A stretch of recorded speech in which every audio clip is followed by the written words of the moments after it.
Hey guys, Jeff and Alyssa here. It's week 4. She just informed me of the dating series. And so today we want to talk about kind of a general rule, or what's one thing we've learned from past dating that we would kind of give advice to you if we're hanging out or over coffee or something like that. So our answers might be different to this, but that's kind of the secret to dating, or the one thing we would give as advice to someone before they go into dating. For me, I think of 2 quotes when I think of that question. I think of the first one is, one I heard that says, if you live for someone's praise, you die by their rejection. And then the second one is, if you're putting your hope in anything but Jesus, you're putting your hope in something broken. Now, the reason I think of those 2 quotes is because one of the biggest problems I see in dating relationships is people make the boyfriend or the girlfriend their functional God, their functional savior, meaning they might say they love Jesus, but they actually get their worth, their identity, their value, their whole life is wrapped up around another person that's not Jesus. It's actually another fallen, sinful human being who will never give them and sustain the weight of what they're asking. And so that's what I would say is, man, just make sure before you go into a relationship that you're anchored and rooted in Jesus. What he says about you is true, because like we said,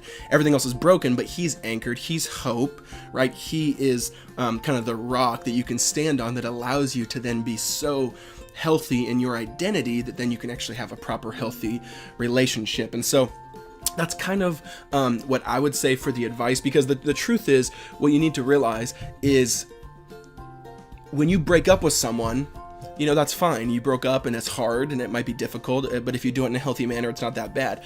But if you break up with someone and they're your God, they're your idol, they're kind of, again, everything's wrapped up around them, then you don't just break up with your boyfriend or your girlfriend, you just broke up with your God, right? Your functional savior. And so that's a lot harder. And that's why you see people who just feel like they really can't even live anymore through a breakup, because they were rooted and anchored in another person who wasn't Jesus. So that would be my little piece of advice to you. And you have to have that moment by moment. You got to wake up every day and you got to say, hey, it's about my relationship with God first, so that then I can turn around and then bless the other person, serve them well, and have a healthy relationship. The way I like to think about it is like a triangle. You might have seen this in one of our earlier videos like a year or 2 ago, but it's like a triangle, right? If God's on top and then the boyfriend or the girlfriend or the husband, spouse down here, if you're facing each other, meaning it's all about you two and you just kind of are circling, just all about each other, and you make each other an idol, then what happens is you're not focused on God, and then you can make that person an idol.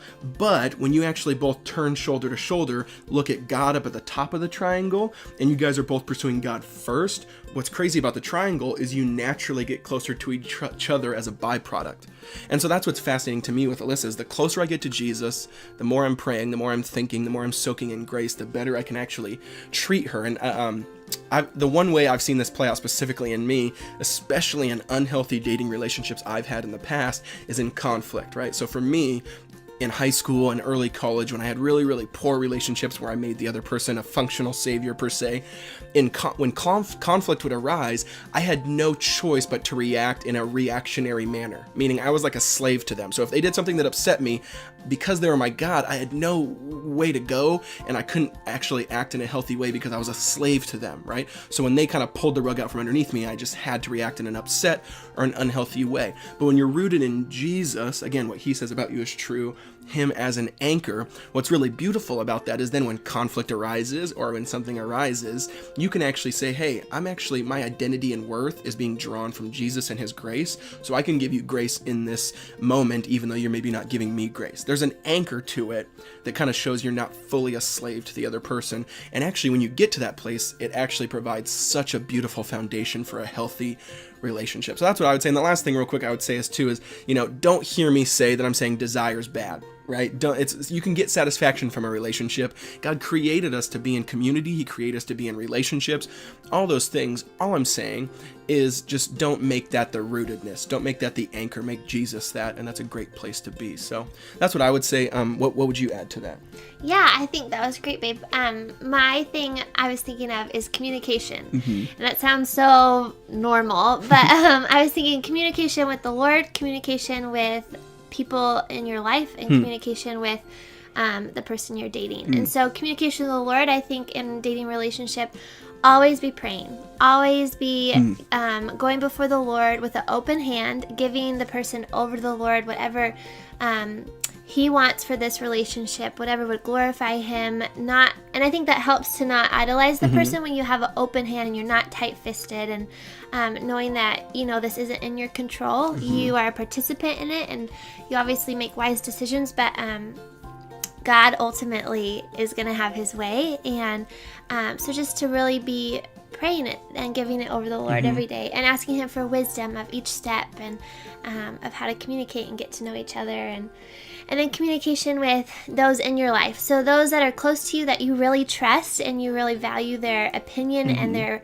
advice, and that you can communicate with them and really share with them what struggles you have, what questions, what doubts, what really exciting things are happening. People that will walk through it with you so you're not alone, that will ask you the hard questions and keep you accountable, but also give you a lot of wisdom, like when you get in a fight and when you are doubting and when you are really upset, to really speak truth into that moment is really vital. And then finally communicate with the person you're dating. I know when Jeff and I first dated, he was my first boyfriend, and I just thought everything had to be perfect, and that conflict was a sign of this is going to be done and over. Of unhealthiness or something. Yeah, unhealthiness. And realizing, no, that's so not true at all. It just depends on how the conflict is. Right, how the conflict is. And so communicate with them. If something bothers you, pray about it.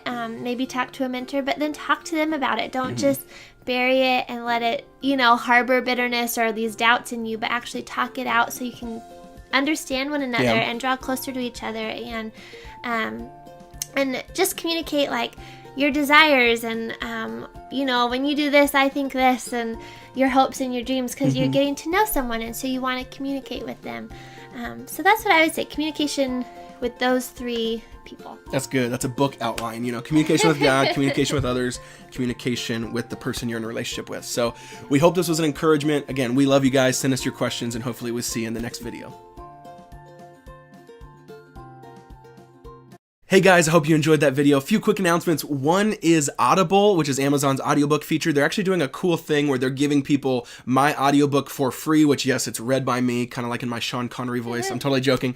But they giving it to you for free if you sign up for a free 30-day trial, which, again, you can keep it after that free trial or you can cancel it or whatever. But links in that are right here. If you're on mobile, we'll put it down in the description. Make sure to check that out. Also, Alyssa's book is 3 weeks away from being out, spoken for. Go look it up. I'll never sing like that again. Look it up on Amazon.